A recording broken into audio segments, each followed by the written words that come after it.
Oke guys, kita lanjutkan pembahasan mengenai akuntansi pengajak penghasilan ya bersama Pak Eci. Baik, kita lanjutkan. Kita akan bahas latihan 15.1 yang ada di LMS ya. Kali ini kalau menurut Pak Eci ada 4 soal di LMS itu ya. Kalau untuk praktik akuntansi keuangan menengah ya.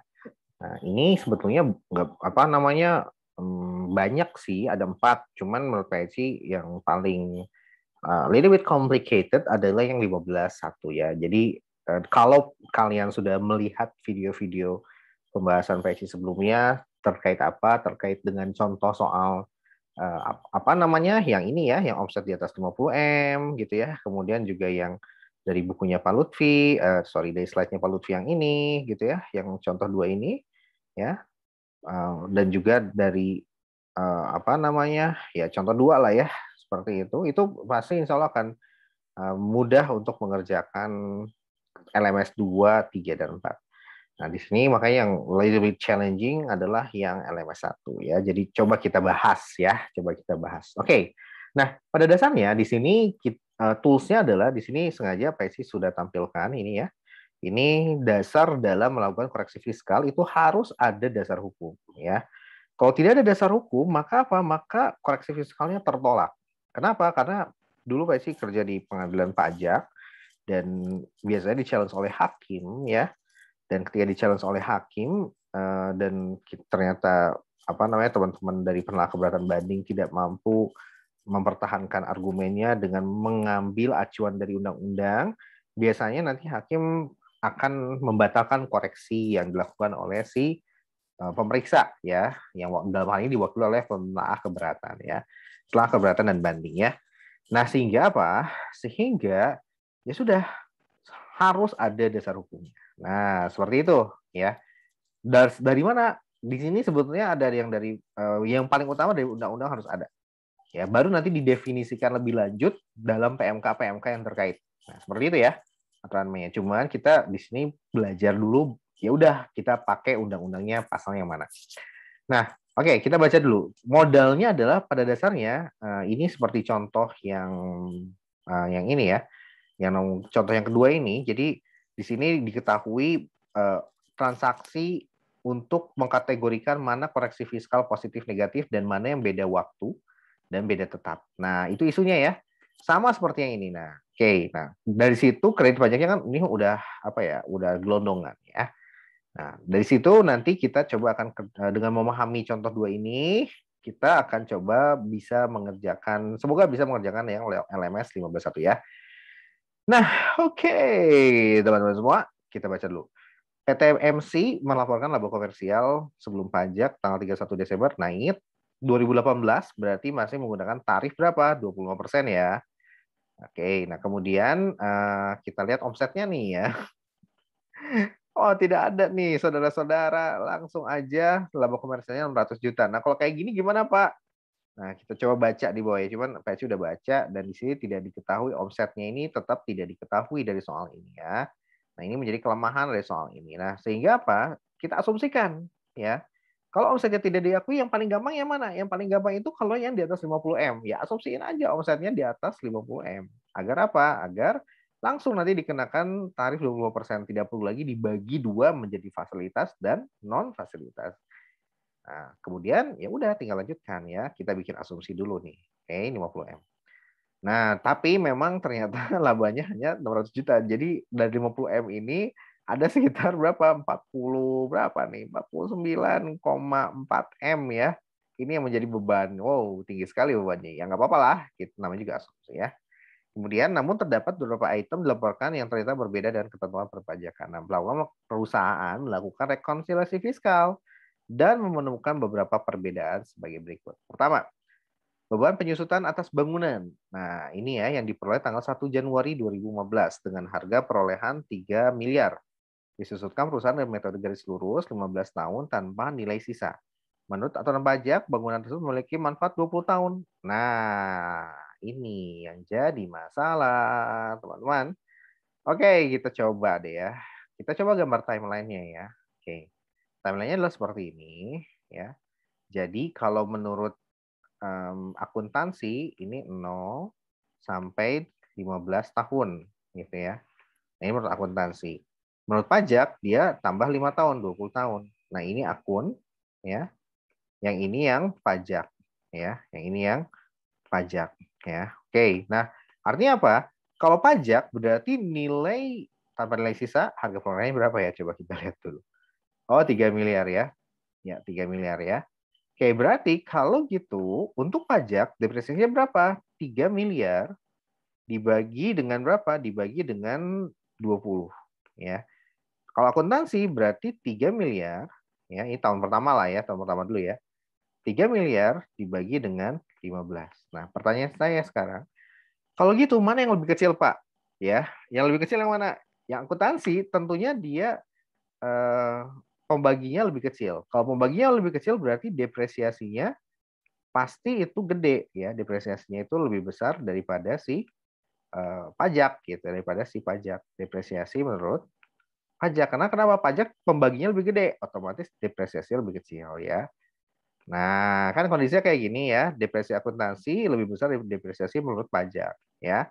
Artinya apa? Artinya kalau menurut pajak ya, berarti kalau depresiasinya lebih kecil menurut pajak loh ya, kita fokus yang ini dulu, fokus pakai P ya, bukan F. Namanya juga orang Sunda tuh. Kemudian depresiasi menurut pajak berarti lebih kecil daripada depresi menurut akuntansi. Dampaknya adalah kalau expense-nya kecil, ya, maka apa? Ini koreksinya apa? Kita lihat ya, expense-nya kecil, net income-nya adalah naik, ya. Ketika net income naik, tax-nya pun akan naik. Nah, ketika tax naik, maka koreksinya adalah koreksi naik atau koreksi positif, ya. Nah, seperti itu, saudara-saudara. Jadi koreksinya adalah koreksi positif. Dan dia jenisnya apa? Beda waktu. Nah, nomor satu, koreksi positif beda waktu. Pasalnya, pasal 9 ayat 2 Undang-Undang 36 tahun 2008. Karena di Omnibus Law yang berubah hanya pasal 2, 4, dan 26. Ya. Oke, sekarang lanjutkan. Pada awal tahun 2018, PT MC membeli obligasi Donald Company pada nilai par 200 juta dengan bunga dan 10% ya. Nah, berarti membeli obligasi, dia akan mendapatkan interest revenue yang ini ya. Nah, seperti itu. Nah, obligasinya kita asumsikan at par juga ya, biar nggak pusing ya. At par juga, sehingga bunganya adalah 20%. Nah, dari sini maka kita tinggal bayar ya 10% dikali dengan 200 juta. Nah, sayangnya ini adalah apa? Dan ini penghasilan ya. Penghasilan bunga. Bunga obligasi kena pasal 4 ayat 2. Ya, maka dia koreksinya apa? Negatif dan beda tetap ya, seperti itu. Nah, seperti itu ya. Jadi koreksinya adalah koreksi negatif untuk nomor 2 dan beda tetap ya. Karena kenapa? Dia bunga obligasi termasuk ke dalam pasal 4 ayat 2 dikenakan sebesar berapa? 15%. Nah, oke, lanjut. Tiga, perusahaan memberikan biaya denda kerusakan lingkungan. Nah, di sini saya ada contekan ya. Nah, contekannya adalah ini. Ini dari pasal 9 ya. Jadi kalau yang namanya koreksi fiskal, beda tetap biasanya diambil dari pasal 9 ya. Nah, kalau apa? Kalau dia beban, kan biaya ya, berarti biaya denda, berarti beban. Kita lihat, itu yang dimaksud adalah sanksi ya, berupa bunga, denda, kenaikan sanksi pidana yang berkenaan dengan, nah ini, dendanya itu berkenaan dengan denda yang diatur dalam Undang-Undang Pajak. Artinya apa? Ini denda adalah denda dalam Undang-Undang KUP. Ya, pasal berapa, Pak? Pasal 14 ya. Denda itu ada bunga ya, 2%. Kemudian ada kenaikan ya, berapa persen? 50 sampai 100% gitu ya. Dan ada juga berupa apa lagi? Oh, denda juga ya, denda ya. Satu lagi denda. Ini kalau terlambat memasukkan SPT. Misalkan kalau SPT masa non PPN, PPH 100.000 gitu ya. Tapi kalau SPT masa PPN dia 500.000. Kalau dia telat menyampaikan SPT tahunan PP Badan maka 1 juta. Nah, jadi ini semua diatur di pasal 14 Undang-Undang KUP. Nah, artinya ini semua yang berkaitan dengan KUP, sedangkan denda kerusakan lingkungan tidak berkaitan dengan KUP. Maka tidak masuk ke dalam konteks pasal 9 ayat 1. Sehingga dia tidak applicable, tidak dikenakan koreksi fiskal ya. Oke, nah sekarang yang keempat ya. Yang keempat adalah perusahaan membebankan biaya entertainment sebesar 30 juta Tapi yang dilengkapi dengan bukti adalah 17 juta. Nah, di sini ini adalah berkaitan dengan pasal 6 ayat 1 bahwa 3M penghasilan ya. 3M penghasilan itu pada dasarnya harus yang memang memiliki bukti. Kalau yang nggak ada bukti ya nggak usah. Gitu ya. Maka kita koreksi ya Pak. Dan juga termasuk ke pasal 9 ayat 1 huruf E juga sih. Ya bahwa entertainment itu kan natura juga ya. Seperti itu. Yang kelima ya ada sedikit koreksi dari PECI terhadap yang kelima, 6 dan 7. Ya baik, kita bahas ya. Jadi yang kelima adalah pada tanggal 31 Mei 2018 perusahaan melakukan pembayaran iklan 36 juta ya untuk 18 kali terbit di mana setiap bulan terbit satu kali setiap tanggal 15. Nah, seperti itu ya. Nah, pada dasarnya untuk melihat apakah ini sebetulnya beda tetap atau beda waktu gitu ya. Nah, pada dasarnya kalau tergantung pada pencatatannya. Ya, kalau pencatatan si perusahaan itu insurance expense ketika membayar iklan ini insurance expense iklan advertising ya. Advertising expense pada cash gitu ya. Maka kan dia ini menggunakan metode income statement method ya. Memang ada dua ya untuk mencatat deferral ini. Jadi bisa dengan menggunakan income statement method atau bisa dengan menggunakan balance sheet method ya. Kalau balance sheet berarti nanti prepaid ya. Nah, seperti itu. Nah, kalau memang dia menggunakan si income statement method, maka yang perlu dilakukan adalah apa? Ya perlu dilakukan adalah lihat jurnal awalnya. Kalau jurnal awalnya seperti ini, maka di jurnal akhirnya kan kita harus melihat juga apakah dia prepaid pada apa? Pada advertising expense gitu ya. Nah, seperti ini. Nah, kalau ternyata perusahaan sudah menjurnal ini yang awal tahun, misalnya 1 Januari, yang akhir tahun kan dia akan bikin jurnal devrals ya. Jurnal devrals itu kan prepaid pada advertising expense. Nah, seperti ini. Ini kalau memang dia menggunakan pencatatan awalnya dengan income statement method. Nah, kalau seperti ini, maka pada dasarnya kalau kita selisihkan, nah ini adalah berapa? Ini adalah pasti sudah 7/18 bulan ya. Karena kan di sini kan dimulai tanggal 31 Mei. Berarti kan kalau kita hitung dari mulai Januari lagi apa namanya? Ini bulan kelima gitu ya, sampai ke bulan ke-12 ya. Mungkin ya ke akhir bulan kelima 31 Mei sampai dengan apa namanya 31 bulan Mei, kalau ini 31 bulan 12 ya. Kurang lebih kan sama dengan jaraknya adalah 7 bulan. Nah, seperti itu. Nah, dari sini kalau perusahaan sudah mencatat dengan 7/12 fractions-nya untuk di tahun pertama, misalkan tahun pertama, maka si fungsional pemeriksa pada dasarnya tidak akan melakukan koreksi. Kenapa? Karena kalau koreksinya dilakukan terhadap apakah si iklan tersebut memiliki daftar nominatif atau tidak. Nah, itu aja. Kalau ternyata ini sudah diasumsikan memiliki daftar nominatif, maka tidak ada koreksi. Seperti itu ya. Karena perusahaan sudah menjurnal dengan benar dan si fungsional pemeriksa akan melihat ya kepada jurnal yang dilakukan oleh perusahaan. Buku besar nanti akan dilihat gitu ya. Seperti itu. Nah, sehingga itu kan ujungnya kalau nanti diperiksa oleh si apa namanya pemeriksa pajak. Nah, ini kan dilakukan dalam rangka pengisian SPT ya. Maka tentunya apa namanya ini apa kita ya tentunya perusahaan pun melakukan koreksi fiskal pasti berbasis buku besar gitu ya. Karena toh pemeriksa pajak pun akan melihatnya ke buku besar juga atau ke jurnal. Nah, seperti itu. Nah, sehingga menurut saya ini apa namanya kalau perusahaan sudah mencatat jurnalnya dengan benar meskipun dengan menggunakan income statement method gitu ya, maka tidak ada koreksi.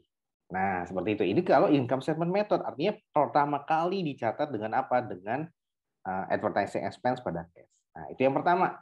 Nah, bagaimana kalau dicatatnya bukan dengan income statement, Pak, tapi dengan balance sheet method? Nah, ini dia ya. Jadi saya asumsikan beban iklan dilengkapi daftar nominatif dan dicatat sebagai prepaid advertising. Nah, oke, kita mungkin bahas dulu ya. Berarti jurnal awalnya adalah seperti ini kan? Nah, seperti ini ya. Jurnal awalnya itu adalah prepaid advertising pada apa? Pada cash gitu. Kemudian yang kedua Nah, ini kan kalau ini berarti dengan balance sheet method ya, dengan balance sheet method. Ya, ini kan maksudnya ke balance sheet ya atau kayak soft P. Nah, pada saat akhir maka dia akan membuat advertising expense pada prepaid seperti ini ya. Sehingga kalau kita jumlahkan yang masuk ke income statement hanyalah sebesar 14 juta saja ya. Nah, makanya apakah ini koreksinya beda waktu atau beda tetap? Masalahnya kalau kita harus lihat dulu kondisinya. DJP biasanya memeriksanya itu ya berbasis pembukuan dan berbasis expense-nya berapa. Nah, makanya yang akan dilihat oleh DJP pada dasarnya expense-nya ini, gitu ya. Oleh karena itu, kenapa? Oleh karena itu, perusahaan pun ketika tahu akan dikoreksi oleh DJP kayak gitu, maka perusahaan harus tentunya akan berpikir lebih cermat gitu loh. Dan juga ini kan kita asumsikan emiten gitu ya. Maka perusahaan pun akan menggunakan dasar advertising expense yang dicatat di buku besarnya atau di jurnalnya untuk melakukan koreksi, gitu ya, untuk melakukan koreksi fiskal. Nah, karena di sini berbasisnya adalah advertising expense, which is itu tidak menimbulkan menurut komersial pun sama dengan menurut akuntansi gitu ya. Menurut akuntansi memang kayak gini expense. Menurut pajak yang penting ada daftar nominatif toh. Nah, rule base-nya kayak gitu. Kalau dan ini sudah diasumsikan ada tadi ya daftar nominatifnya. Nah, artinya apa? Akhirnya pajak ketika dilengkapi oleh daftar nominatif, maka pajak tidak lagi melihat gitu ya, tidak lagi melihat prepaid-nya gitu ya. Tidak dikoreksi 36 kurang 14, bukan itu koreksinya. Tetapi pajak akan melihat ke berapa yang dicatat di buku besar untuk atau di account-nya advertising expense. Nah, ini yang akan dilihat. Sepanjang daftar nominatif sudah terpenuhi. Gitu ya. Kalau daftar nominatif tidak terpenuhi, ya maka dikoreksi semuanya. Nah, kalau ini sudah terpenuhi ada daftar nominatif, ya maka menurut akuntansi expense, menurut pajak pun juga sama, ya. Expense-nya pun sebesar 14 juta. Sehingga apa? Sehingga koreksi untuk yang nomor 5 ini kita katakan tidak ada koreksi. Kenapa? Karena udah ada daftar nominatif yang pertama, yang kedua jurnal menurut pajak, expense menurut pajak itu sama dengan expense menurut akuntansi. Artinya apa? Ini bisa menjadi beban 6 ayat 1. Sehingga apa? Sehingga konteksnya ini tidak dilakukan koreksi fiskal. Gitu ya. That's why di sini Pak Esi bilang tuh 5-nya menjadi dikoreksi tidak apa? Jawabannya Pak Esi perbaiki, revisi bahwa ini menjadi not applicable ya. Seperti itu. Nah, oke. Kemudian yang keenam, perusahaan mencatat estimasi utang garansi produk sebesar 45 juta. Klaim yang terjadi atas utang garansi sampai dengan akhir tahun adalah 18 sebesar 32 juta. Nah, ini juga sama ya. Pada dasarnya ini berkaitan dengan yang terrealisasi. Nah, pertama gini, kalau nomor 4 juga sama, nomor 5 juga tadi sama ya. Yang terrealisasi kan sebetulnya yang diexpense-kan oleh perusahaan. Tuh ya, yang diexpense-kannya kan sebesar 14 juta tok. Ya, seperti itu. Dan menurut pajak pun yang terrealisasi itu ya sama, sebesar apa yang diexpense-kan. Gitu ya. 14 juta ya 14 juta. Sehingga nomor 5 ini tidak ada perbedaan antara akuntansi dan pajak gitu ya. Ya, yang menurut pajak yang jadi acuan adalah berapa yang terrealisasi, ternyata yang terrealisasi adalah 14 juta. Sama dengan yang akuntansi di. So, there is no issue untuk yang nomor 5. Tidak ada koreksi fiskal ya. Nah, sekarang kalau yang nomor 6 gimana? Nah, kalau nomor 6 agak berbeda. Gitu. Yang di jurnal itu adalah kalau menurut akuntansi seperti ini kan awalnya ya. Kita kembali lagi nih ke AKM 1 nih ya, warranty expense pada warranty liability. Ini kalau misalkan di ini tahun 2000 berapa ya? 2018. Nah, berarti masih berlaku ISAK 10 ya. ISAK 10 itu tentang kontrak dengan pelanggan. Ya, jadi adanya klaim, asuransi, garansi dan sebagainya gitu ya. Itu adalah di ISAK 10. Dan itu masih berlaku. Kalau udah 2020 udah berubah ya dengan PSAK 72. Nah, oke. Nah, sekarang kalau gitu, jurnalnya gimana? Gampang. Tinggal expense pada liability. 45 juta. Nah, ini kan awalnya yang dicatat oleh akuntan. Baru ketika merealisasikan yang ada klaim. Nah, klaimnya yang terrealisasi sebesar 32 juta ya. Nah, klaimnya berarti yang dicatat ya tinggal liability pada cash material payrolls ya 32 juta. Nah, kalau akuntansi expense-nya lebih cepat nih, lebih gede gitu ya. Nah, menurut pajak sama prinsipnya dengan yang nomor 5, harus yang terrealisasi. Gitu ya, terrealisasi. Yang terrealisasikan berapa? Kalau di jurnalnya 45, tetapi yang di apa namanya yang betul-betul klaimnya itu hanyalah 32 gitu. Nah, beda kalau yang nomor 5 itu klaim apa yang betul-betul terjadi kan 14 sama kayak punya yang apa konsepnya fiskal juga sama gitu ya. Nah, kalau yang nomor 6 sedikit berbeda. Kenapa? Karena 45 juta itu baru perkiraan ya. Sedangkan yang betul-betul udah dibayar adalah 32 juta. Nah, nanti inilah yang akan dijadikan sebagai beban ya oleh pajak ya berdasarkan fiskal. Sehingga yang dikoreksi berapa selisihnya antara 45 dengan dikurang dengan 32.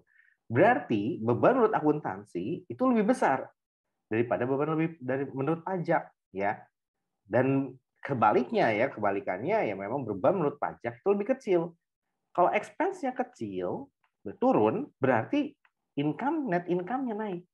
Net income naik berarti tax-nya naik sehingga koreksinya adalah koreksi positif, gitu ya.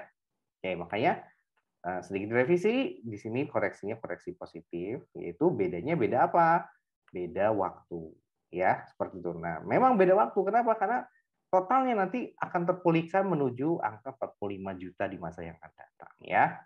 Seperti sehingga total. Kenapa karena beda waktu? Karena totally gitu ya. Di masa yang akan datang, beban menurut pajak sama dengan beban menurut akuntansi. Hanya saja beda pengakuannya aja. Bisa pajak lebih cepat, bisa yang akuntansi juga lebih cepat. Nah, seperti itu ya. Oke, jadi clear nomor 6 adalah beda waktu dan positif. Kemudian nomor 7 membukukan pendapatan bunga deposito. Nah, kalau deposito kan seperti ini ya awalnya ya, cash pada prepaid. Ya, ini kan 4 ayat 2 ya, bunga deposito, SBI dan sebagainya dikenakan 20% ya. PPh final. Nah, tinggal dikaliin aja 20 kali 20 juta sama dengan 4 juta. Nah, inilah yang diterima. Nah, sekarang menurut ketika akuntansi mencatat seperti ini, maka kita harus aware bahwa 4 ayat 2 ini loh, ya, maka ini harus dikurangkan revenue-nya menjadi berkurang. Maka net income-nya pun berkurang. Teksnya gimana? Teksnya berkurang, maaf ya. Koreksi fiskalnya berarti koreksi fiskal yang negatif ya, karena penurunan pendapatan. Maka kita koreksi tuh negatif dan bedanya beda tuh ya. Karena selamanya kan berbeda karena diatur di 4 ayat 2. Oke, kita sum up. Dari sini kita berarti bisa mengclustering berapa yang koreksi fiskal positif ya. Beda waktu ada 1 dan 2 ya positif. Kemudian beda waktu yang beda tetapnya berarti yang positif 1, yang negatifnya 2 ya. Oke, kita mulai masukkan 600 juta. Nah, koreksi positifnya biaya entertainment tanpa nominatif ya. Ini yang positif ya, yang ini. Karena biaya ya. Biaya dikoreksi. Kalau biaya dikoreksi maka net income akan naik, maka koreksinya positif. Nah, kemudian koreksi negatifnya tentunya koreksi atas penghasilan ya. Kalau koreksi atas penghasilan maka akan menghasilkan yang negatif koreksinya. Nah, kemudian yang positif adalah tentang beban penyusutan ya, beda waktu dan juga beban iklan ya, beban garansi ya. Nah, ini menjadi beda waktu. Berarti berapa? Beban penyusutannya menjadi positif ya, beban garansinya ini juga tinggal nilainya. Nah, seperti ini ya. Beban garansinya koreksi positif. 13 juta. Oke, kita lihat ya. 600 tambah 300 dikurang 20 ditambah dengan 50 ya, ditambah dengan 13 untuk beban garansi. Nah, hasilnya adalah 636 ya. Nah, maka PPh terutangnya berapa? Karena omsetnya kita asumsikan 51 miliar, maka di sini langsung 25% dikali 636. Tidak lagi menggunakan pasal 31E karena di atas 50 miliar ya. Nah, maka kredit pajak tidak diketahui, dapatlah kurang bayar 159 juta dan dapatlah DT atau DTL-nya berapa? 15.750. Dari mana, Pak? Dari sini. ya. Dan kan dia positif ya udah tinggal dikalikan aja dengan si tarifnya sama dengan segini. Oke, itu aja yang bisa Pak Eci sampaikan. Semoga bisa bermanfaat. Terima kasih.